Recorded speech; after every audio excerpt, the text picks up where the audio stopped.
ఐక్యరాజ్య సమితి ప్రపంచంలో ఉన్నటువంటి అన్ని దేశాల కూటమి.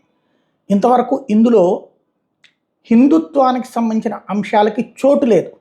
ఎందుకంటే 85 దేశాలు క్రైస్తవ దేశాలు, 58 దేశాలు ముస్లిం దేశాలు, కాబట్టి హిందుత్వానికి అవకాశం లేదు, చోటు లేదు. బట్ అప్పుడప్పుడు దీపావళి నిర్వహించడము ఇట్లాంటిది నిర్వహిస్తూ ఉంటారు. అయితే ఇప్పుడు తులసీదాస్ రచించినటువంటి రామచరిత మానస పారాయణం త్వరలో న్యూయార్క్లోని ఐక్యరాజ్య సమితిలో తొలిసారి జరగబోతుంది. ఆధ్యాత్మికవేత్త మొరారి బాపు ఈ కార్యక్రమం నిర్వహించబోతున్నారు. 9 రోజుల పాటు ఈ పారాయణం చేయబోతున్నారు. శాంతిని పరిరక్షించడం, మానసిక ఆరోగ్యం, అభివృద్ధికి రామకథలు మార్గం చూపుతాయి అంటూ ఆయన చేసేటటువంటి ప్రచారం, అది ఆయనకు ఉన్నటువంటి ఫాలోయింగ్, వీటన్నిటిని బేస్ చేసుకుని ఇచ్చారు.